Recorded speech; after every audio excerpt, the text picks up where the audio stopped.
Well, after taking the rest of the week off last week due to a recent gout flare-up, I am back, guys and gals, as WGS-TV reviews the 4th of July edition of Monday Night Raw. Hey, YouTube, are you ready for your hot tag? Because if you are, it's definitely time to work.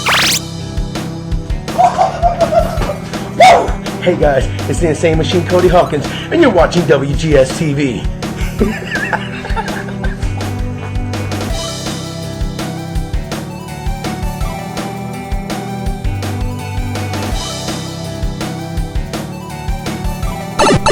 Greetings, YouTube. Yeah, welcome way back into another episode of WGS-TV right here on YouTube.com/WrestleGamer. I am your friendly neighborhood WrestleGamer, back, fully recovered from a recent gout flare-up in my right knee. And let's just say this, guys and gals, unless you've actually experienced the pain of gout, don't put in the comments like, oh, you should have toughed it out, boy, because I can tell you this right now. When you have auric crystals forming in your joints to the point where it's an agonizing pain, then you wouldn't want to do videos either. So that's why I really didn't post out any wrestling videos over the past week beyond Sports Entertainment Tonight. So that's pretty much all I've got to say. Like I said, I'm fully recovered from the right knee. The left leg problems is still an issue, though, so hopefully I can get that settled very, very quickly, as MechaCon is coming up rather fast right here on your old pal, the WrestleGamer. So, with that being said, guys and gals, we've got quite a bit to talk about on the 4th of July edition of Monday Night Raw, so let's go ahead and get this review started.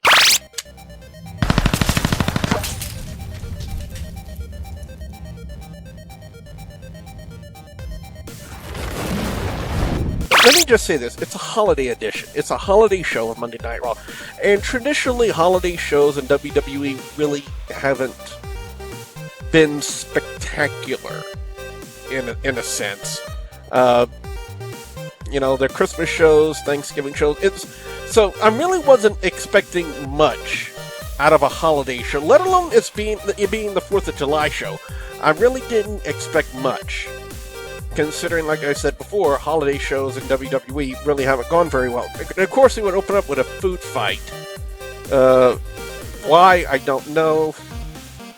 But when they tossed I don't know if it was a pie or a cupcake or something at Maurice's chest, it coated it beautifully. That's all I'm going to say.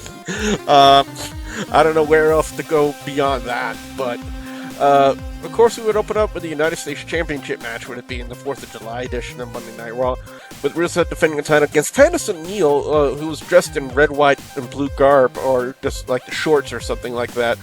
And now, was I expecting Titus and Neil to pick up the win and get the title? No. I really don't think Titus O'Neil is ready for a singles title. And apparently WWE feels the same way, because Rusev would lock on the Accolade to pick up the win and retain the championship. But my thought now is, who's next? You know, who are they going to push towards the United States Championship? It's a really good thing to speculate on. I really don't have any idea as to who would be next after Titus O'Neil. You know, with them, and I just got a frightening thought in my head. You know, with all this Make Darren Young Great Again promos that we're seeing, that's kind of having the American theme a little bit, especially with the drums at the end of it. And I just got a horrifying thought that it might be Darren Young. Now, I'm not saying Darren Young is a bad wrestler, but these Make Darren Young Great promos have been kind of like that. Now, the Social Outcasts, who will come out, and of course, like, I really don't know what else to say about them. You know, when you're speaking about the Social Outcasts, they're clowns. They're basically the new era of 3MB, and that gimmick died just recently. So, well, I wouldn't say just recently. I want to say like maybe a year ago. But it's the 3MB. Who gives a shit? It's kind of like the category the Social Outcasts have fallen into. Who really gives a shit? Nobody. They would go on to take on Enzo, Amore, and Big Cass, and of course, they would squash the Social Outcasts. They would hit the Badaboom Shakalaka on poor old Bo Dallas to pick up the win. Yep. Even though they're dressed as Paul Revere and people from that era, they really didn't do very much. So that's basically what they are. They're clowns. Now, Charlotte and Dana Brooke would be out there next, of course, to kind of stir up the pot, and like they need to, and do more build for what appears to be the WWE Women's Championship match for Battleground, Charlotte and Sasha Banks. Now, will Paige be thrown into it? I don't know, but I do like the way that they work the promo, especially with Banks being the face now. She's got to talk up the boss like you're representing yourself, that you're not afraid to be unique and whatnot, and I kind of like that. I kind of like the angle what they were going with that. If you're going to be the boss, you have to be confident in yourself. You have to represent yourself, and when you can do that, then you're truly a boss. And I gotta agree with that. I kind of agree with that little sentiment like that. And of course, it would break down into a confrontation where Sasha Banks had the bank statement on Charlotte, where the rumor mills went rampant saying that the bank statement was going to be outlawed in WWE, but apparently that hasn't been very true now, has it? Now we would have a rematch from the main event of SmackDown with Dean Ambrose taking on The Miz. Why? I don't know. Possibly time filler. Who knows? Now the matchup in itself wasn't too bad. It was Dean Ambrose with the Dirty Deeds on The Miz to pick up the win. And then as Dean Ambrose was celebrating the win, out would come Seth Rollins. And then Dean Ambrose would come back and then first get on the Spanish announce table and do Spanish commentary. I didn't realize that Dean Ambrose was bilingual. Then, of course, in between commercial breaks, he would get on the English commentary. As I say that, Michael Cole, JBL, and Byron Saxton, and again. As Dolph Ziggler and Seth Rollins would go one-on-one. And for what it was, this wasn't a really, really good match. I really enjoyed it. It was a spectacular match out of a holiday show. And Ziggler's really letting the blonde just kind of drain out of his hair. I don't know if you guys caught that or not. But, again, I love Ziggler. I love Rollins. Two great guys. Rollins is a really great heel. He's a really great worker, and so is Ziggler, in his time.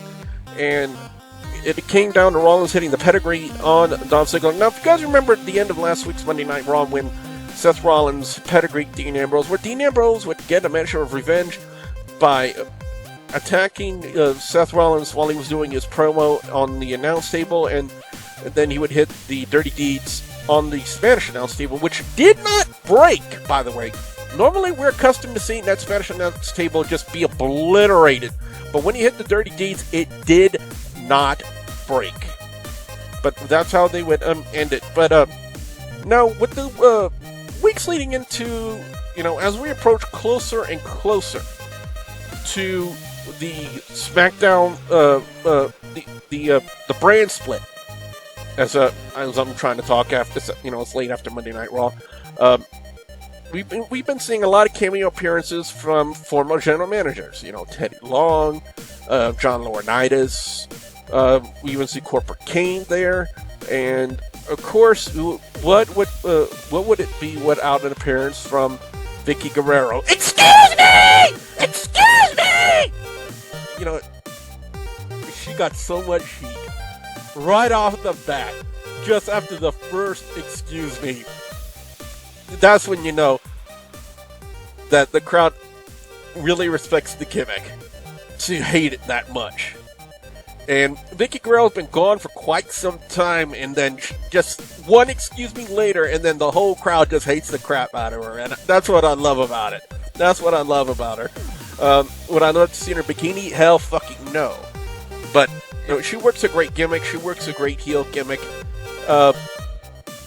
Now, will Vicki Guerrero be the one to be the SmackDown general manager? I don't know. They've never really made any inclination beyond Stephanie and Shane McMahon for the upcoming July 19th draft on who's going to be the SmackDown general manager. Or as she put it, SmackDown COO. I found that really odd. Now that she didn't refer to it as a SmackDown general manager, but SmackDown COO. I wonder if that's the route they're going with that one. Maybe Vicki Guerrero let something slip that she wasn't supposed to. Now, we have Breezango in the VIP lounge, which kind of led me to believe, oh God, this angle is still not over with them and the Golden Truth. And lo and behold, the Golden Truth come out and they take on the Vaudevillains. And okay, here's where I have a massive headache about what's going on with WWE, especially with the NXT guys that get called up. And the Vaudevillains were fantastic, fan-fucking-tastic in NXT. You know, former NXT Tag Team Champions. They were great. I loved them both as face and heel, and they worked a really great gimmick. Call them up to the main roster. They haven't done shit. And now they lose to the Golden Truth on a Monday Night Raw, albeit a holiday show. But they still, Golden Truth goes over on the Vaudevillains. A joke tag team goes over on a set tag team. Now, as much as people like the Golden Truth, and I like the Golden Truth, they're funny, they're hilarious, they're entertaining. Should they have gone over the Vaudevillains? Hell no! But it kind of gives you the inclination that Vince McMahon has taken out the shovel and he's starting to pour dirt on the Vaudevillains. And to me, that's a mistake. Big time mistake. Now, John Cena would be out next to kind of address the annex of the club. First off, my hats off to Machine Gun Carl Anderson for having a hot Asian wife. I kind of got a thing for Asian chicks. That's one of the reasons why I like Asuka so much. I can't help it. I got the yellow fever. I think Asian women are really, really hot. By the way, if you agree with that sentiment, please hit the like button on this video. But they would talk about what they're doing on the holidays. You know, they would do one other thing. They would say beat up John Cena and so on and so forth.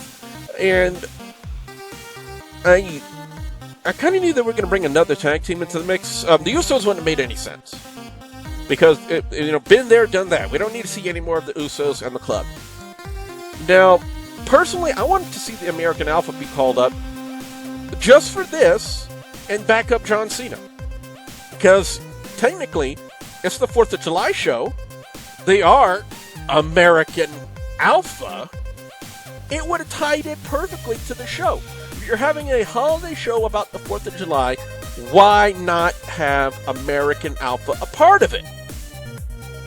But instead of the American Alpha, we got Enzo and Big Cass to back up John Cena, and now at Battleground, we got a 6-man tag with Cena teaming up with Enzo and Cass to take on the club. I don't see Cena and Enzo and Cass going over in that match. I could be wrong, but we'll see how the build goes from here now that it's a 6-man tag and now that they've inserted Enzo and Big Cass into the angle of Cena versus the club. So I reserve the right to change my opinion when the build goes further and further leading into Battleground. Now we have Becky Lynch and Summer Rae. First off, Summer Rae nearly fucking broke Becky Lynch's neck. I don't know if you guys saw that, but botched the suplex horribly. I mean, terribly on Becky Lynch. I'm surprised that she didn't even get a concussion out of that. I mean, it was just so bad. I hope that she got read the riot act backstage after that happened, because that's a damn good way to break somebody's neck. I mean, come on, Summer Rae. I mean, I know you're not top-tier talent, and that's not being insulting, because what have you really done? Nothing. But, come on, you nearly broke Becky Lynch's neck. That was really, really horrible to watch. But apparently they were able to pull it off just fine. Becky Lynch, it didn't look any worse to the wear. She would end up blocking on Disarmer on Summer Rae to pick up the win, so that was okay with that. Now, the New Day would come out. Apparently, earlier in the night, we had a vignette from the Wyatt family inviting the New Day to their compound. And apparently New Day would start to mock it a little bit, make fun of it, and then, of course, boom, the Wyatt family would once again be up there on the vignette with another taunting message saying that they really do want the New Day at their compound. I don't know how they're going to work this, but kind of saw a little bit of direction of what they're doing now with Xavier Woods. Xavier Woods expressing, frustration and caution, exercising caution with the Wyatt family because the Wyatt family are supposed to be dangerous, and he felt that Kofi Kingston and Big E were not taking him seriously. And that's kind of what the New Day gimmick has been about, ever since they become spectacularly popular with the WWE crowd, is the fact that they would kind of mock and make fun of all of their opponents, and we really don't see that too much with them and the Wyatt family. Now, will they put the tag team titles on the Wyatt family? I would not be surprised. The only bad thing about it, from my vantage point, is, you pick two of the lower guys in the Wyatt family in the form of Eric Rowan and Braun Strowman, because I don't think they're going to put it on Bray Wyatt. If they have Bray Wyatt as part of the tag team, I'll be surprised. I will be surprised. But I really wanted like Harper or Rowan, or Harper and Bray Wyatt, Luke Harper and Bray Wyatt. But again, Luke Harper, has always been really the shining star when it comes to in-ring stuff with the Wyatt family. Now, Bray Wyatt's gotten in shape, so I really don't know what he can do now. So, like I said, I'm going to exercise my right to change my mind when I see some more stuff out of him. So, but what would be the big finale of the 4th of July Monday Night Raw show? It was Team USA against the Multinational Alliance. On Team USA, you had the Big Show, Mark Henry, Kane, the Dudley Boys, Jack Swagger.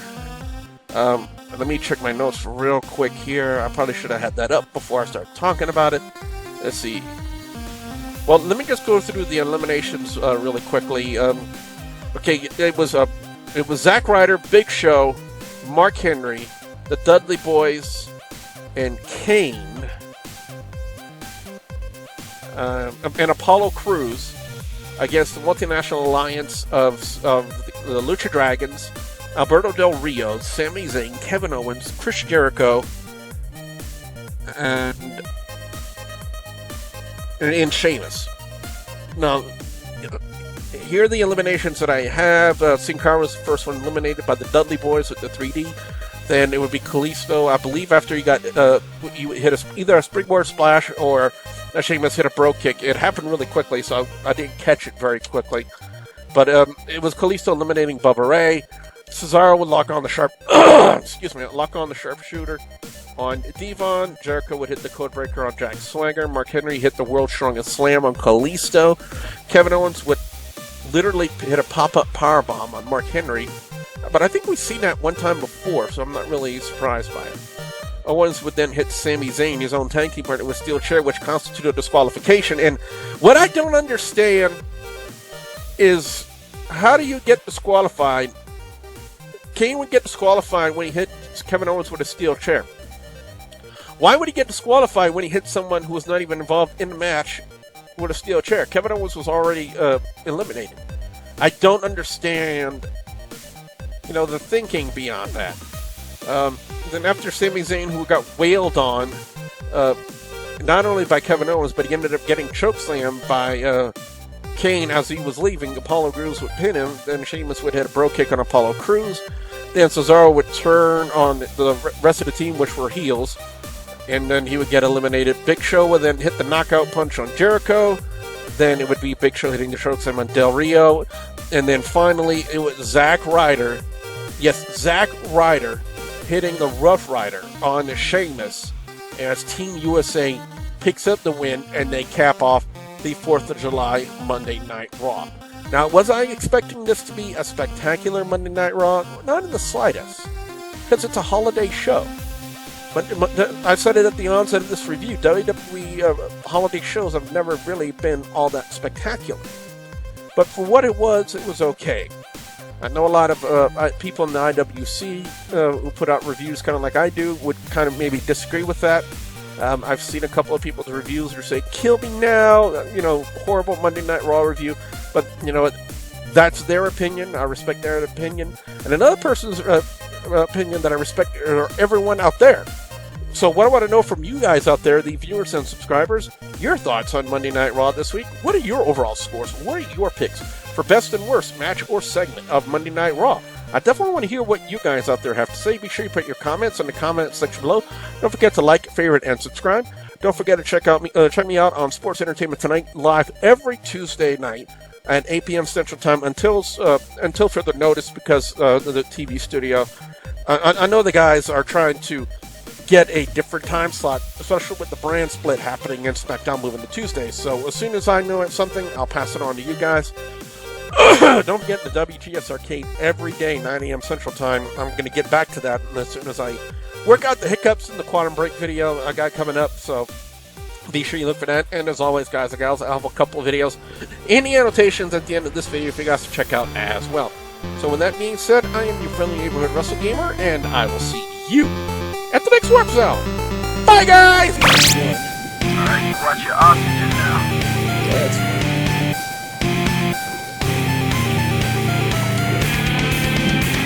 Many thoughts in my head right now, just from that image. She sat up a bit straighter, sighing. He still haven't gone back down.